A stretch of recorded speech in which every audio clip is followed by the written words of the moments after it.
What's going on, everybody? UCF Jaguar back here with GenJag.com, and this Sunday, the 1 and 2 Jets are going to be traveling to TIAA Bank Field to face on the 2 and 1 Jacksonville Jaguars, and it's going to be an awesome matchup, AFC showdown, a little revenge game from last year actually. And to help me preview this game, after I cue the intro, Jet Central is going to come in here and actually break down the Jets for us a little bit. And then after that, I'm actually going to be giving you guys my own analysis on the Jaguars and how, what are keys to actually win this game and what we need to do to accomplish the game and get the W. Okay? Let's get it.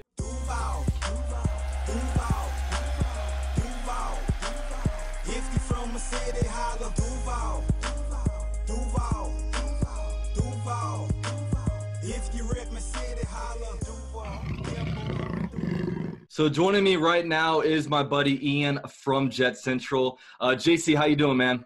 Hey man, what's going on, dude? I'm doing pretty good. Can't wait for Sunday. So yeah, man, I can't wait to kind of dive into these for you. And instead of me telling my viewers about the Jets, why don't I take the expert of Jets YouTube, Jet Central, to come in here and do it? So I'm gonna go ahead and get right into this, man. So the Jets, to start off the season, Monday Night Football, prime time, came out there and surprised the world. They went out and whooped the Detroit Lions, really making a statement. But, you know, since then, it was kind of a cruddy game against the Miami Dolphins, kind of a sloppy game. And then, obviously, last week on Thursday Night Football, you guys gave the Browns their first win in like over 600 days. So just let us know, man. I mean, you guys are sitting at 1 and 2. Like, what is the state of the New York Jets franchise right now? Yeah, man, I think we're definitely a young team going in the right direction. I think of course, like the week 1 primetime game, like watching that was awesome. You know, it was great for the younger players, this and that, coaching staff. But I felt as though since it happened week 1 and like on the grandest stage of them all, you know, Monday Night Football, I really felt as though it put the Jets like on a really high pedestal, or it set the bar so high to where, like, if the Jets don't go out and score a ton of points, or if the Jets maybe lose a game, which it was bound to happen, you know, the Jets were not going to go 16-0. And some people were, I mean, I was even hearing people like, you know, Chris Carter saying like, oh, Sam Darnold's like guaranteed to go to the Hall of Fame, and, you know, he's a future Hall of Famer. I'm like, you know, I like Sam. I'm a diehard Jet fan, but let's pump the brakes. It's one game. And, you know, since week 1, we obviously lost to Miami at home in the home opener. That was definitely a tough pill to swallow. And then, you know, having the 14-0 lead on Cleveland and then putting Mayfield in the game, watching them just storm back and just steal the victory right back, you know, from us. Definitely tough to watch. But all in all, 1 and 2, I mean, it's not like the season's over or anything like that, only three weeks into the year. But I like where the team's going. I like how we have our, you know, what we hope to be is the franchise quarterback. We have a nice young defense, got a lot of pieces in place, still have a lot of holes, but definitely going in the right direction.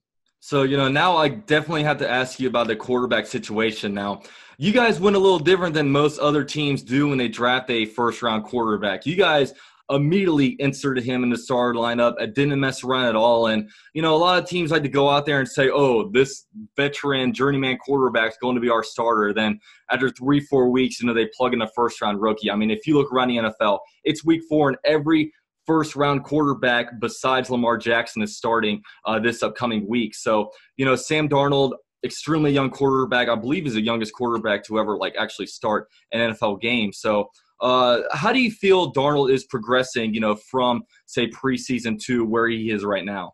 It's a good question. I like Sam. I think he will be a solid NFL quarterback if he continues to grow. I think in the week 1 game, the defense played great. You know, Stafford threw tons of interceptions. I mean, there was a fumble recovery. So I think the Jets actually had like 5 or 6 turnovers in that game. And whenever the defense can give the offense back the football so many times, you're probably going to have success. You're probably going to put up a lot of points.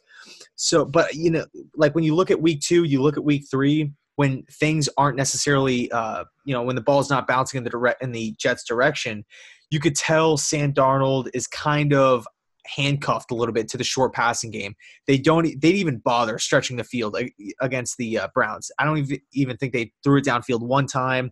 I think they maybe had you know, I could probably count on one hand the amount of throws that went beyond 15 to 20 yards of the line of scrimmage.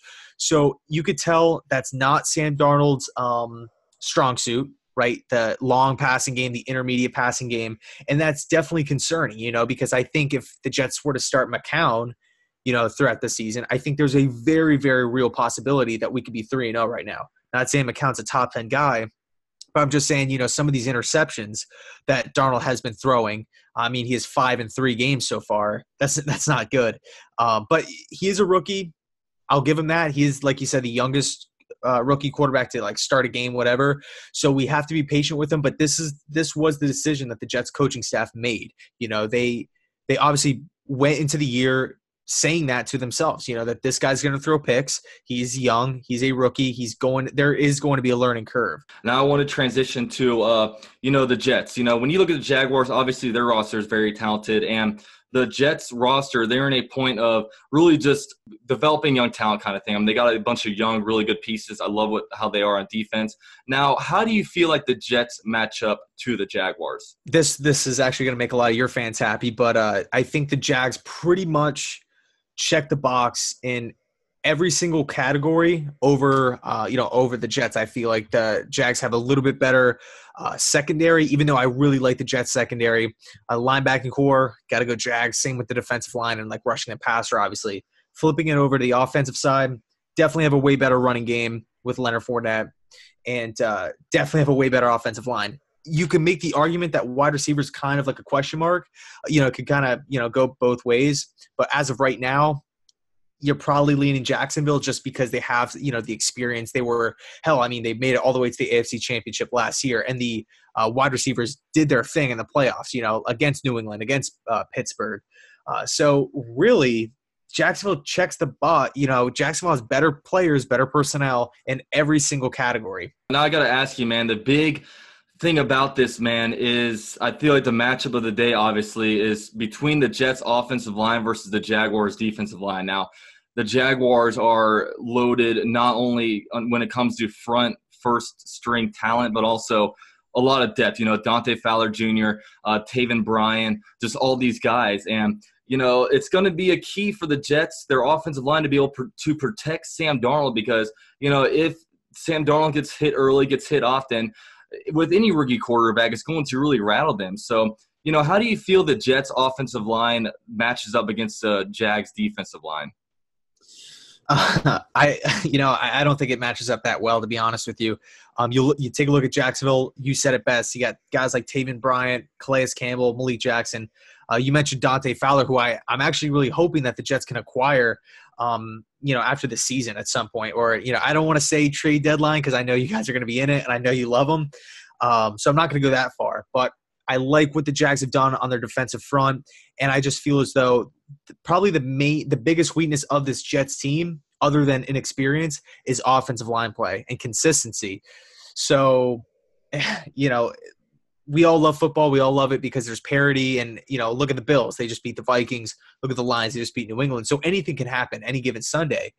But as of right now, on paper, the Jags defensive line matches up really well, and it's expected that the Jags are probably going to have a field day on us, unfortunately.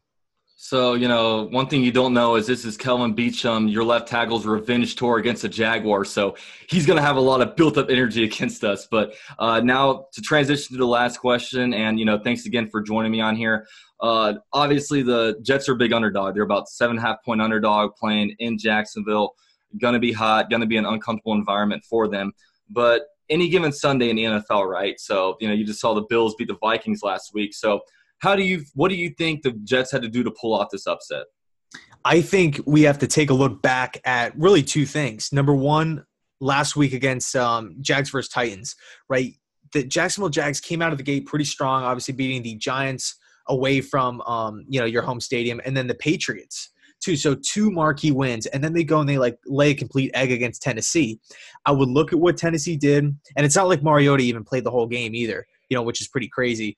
But I would look at what Tennessee did and look what they had success at. Don't necessarily copy exactly what they did, but just kind of take bits and pieces from it and try to duplicate it if our personnel can match, what the Titans kind of put together.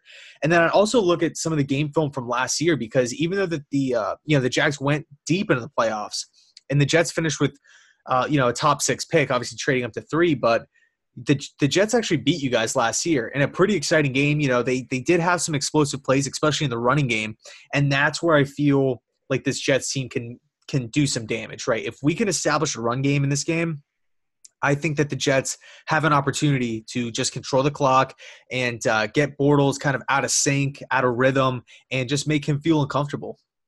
All right, so that's kind of it for my questions, man. Really appreciate you for joining, man. Hey, everybody can go follow Jet Central on YouTube, Twitter, Instagram. All his links are down below, so definitely check him out on there. And if you guys are going to the Jaguars game this Sunday, you might see me and Jet Central on the home side upper deck seats. So definitely be looking out for us. And hey, Jet Central, really appreciate you for joining today. Hey, man, thanks so much for having me on. So huge shout out to Jet Central for coming on here and helping me preview this game, giving you guys the Jets side of things.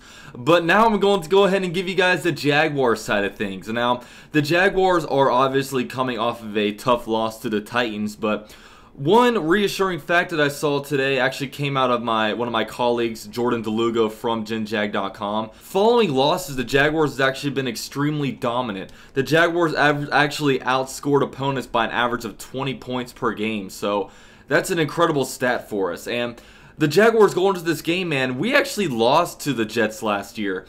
We lost that game, a tough one in overtime. And, you know, when you look at the reasons why the Jaguars lost, there were a few reasons why. First of all, Blake Bortles did not have a very good game. He was extremely inconsistent. We had wide receivers dropping balls, key balls. Obviously, Marquise Lee dropped a ball that prevented us from getting a chance to have a game-winning field goal. And also, the Jaguars gave up a couple of explosive plays. You looked at McGuire. He had a 60-plus yard run. We didn't touch down Bilal Powell when he had an extremely long run. So it's tough, man. We got to be able to really, this game, limit the explosive plays. Now, you know, this defense versus the Jets offense, they should be ready to feast, just because you look at the Jets and right now they are starting a rookie quarterback. You know what I mean? We have one of the best defensive in the league. We have one of the best pass rushing units in the league with our defensive line. And really, man, the Jaguars this game, they should have their ears pinned back and ready to clobber Sam Darnold. I mean, they've got to be able to exploit this guy. Now, Sam Darnold, I do think he's going to be a good quarterback down the road. But for now, this is a guy that's going to go into his 4th NFL start. And, you know, generally when these guys play, you know, tough defenses, you know, rookies, they tend to get exploited a little bit, and it's nothing on them. That's just the nature of the game. And, you know, Sam Darnold, he does a lot of things well. He's very good at pre-snap reads when it comes to making adjustments for what the defense gives you. I really like how he looks to pass first before run when he scrambles, and he's also has a fire of a cannon. You know what I mean? This guy can do a lot of stuff, but this game, man, this is something that we have to be able to pin our eyes back on and be able to kind of clobber him, man. Like, make him feel uncomfortable, hit him early, hit him often, and just get him out of a rhythm, man, because if he were to get in the rhythm, it could go south. Now, when you look at the Jaguars right now, man, like, Yannick Ngakoue doesn't have any sacks. Hopefully, he can get his first sack. Our whole secondary, no one in our secondary has an interception, man. You know, this time last year, we were out here feasting on teams, getting all kinds of turnovers. It hasn't happened yet. Hopefully, you know, week 1, we played a 2-time Super Bowl MVP. Week 2, we played the GOAT, you know what I mean, the greatest quarterback to ever play the game. And, you know, week 3 was just a crap fest, you know what I mean? They didn't know who the quarterback was going to be, whether it be Blaine Gabbert, Mariota, but we didn't really do much when it comes to turnovers last week. So hopefully this game we can tee off on a guy like Sam Darnold. But, you know, when you switch to the offensive side, man, health has been an issue, especially with our tailback position. Fournette, he played 1 half against the Giants and has missed the past couple weeks. I honestly would expect him to be back this game. I have a good feeling that he will be back, especially with the health of TJ Yeldon. TJ Yeldon was really hobbling around a lot last game. Give him credit for going in there and putting out, like, you know, his best effort and making plays happen. But, you know, he wasn't available. So hopefully Fournette can come in here and just make an impact, man. We've needed Fournette. Obviously, our offense is built around him. We need him back. We need our quarterback, Blake Bortles, to play at a more consistent level. Hopefully, he bounces back after last week. And, you know, not only Blake Bortles, but our whole entire passing game. The wide receivers didn't do very well either, dropping balls, running bad routes. Got to have them back, man. And, you know, really this game, some keys, man. pressured Sam Darnold, hit him early, hit him often, get him out of rhythm. Don't make him feel comfortable. Obviously, Blake Bortles, play more consistent. Just don't turn the ball over. I know you didn't do that last week, but make the throws that are there. And also when it comes to another key, man, don't give up the explosive plays. That's what happened last year, man. We let up explosive plays, and that ultimately led to our downfall when it comes to playing a Jets team that was ultimately an inferior team to us. We knew that going into the game. We know that after the season. And, we know that now. The Jaguars are a better team than the Jets, but you know how it works in the NFL. Any given Sunday, sorry, my dog, Debo. You know what happens, man. Any given Sunday, anything can happen. So just don't give up anything, man. Don't play down to their level.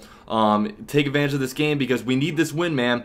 This is the difference between 3-1 and 2-2. And next week we have Kansas City, which will be very, very tough. So get out of this game 3-1. Obviously, you break up the season, man. If you go 3-1 every quarter, it gets you to, sorry, my dog. It gets you to a 12-4 record, and that generally gets you home field advantage throughout the playoffs. So, let's go over here, take advantage of the Jets. And, yeah, it's going to be a lot of fun. So, thank you guys all for watching my video. Give me some keys for the game down below for you, and I'll see you guys in my next vid.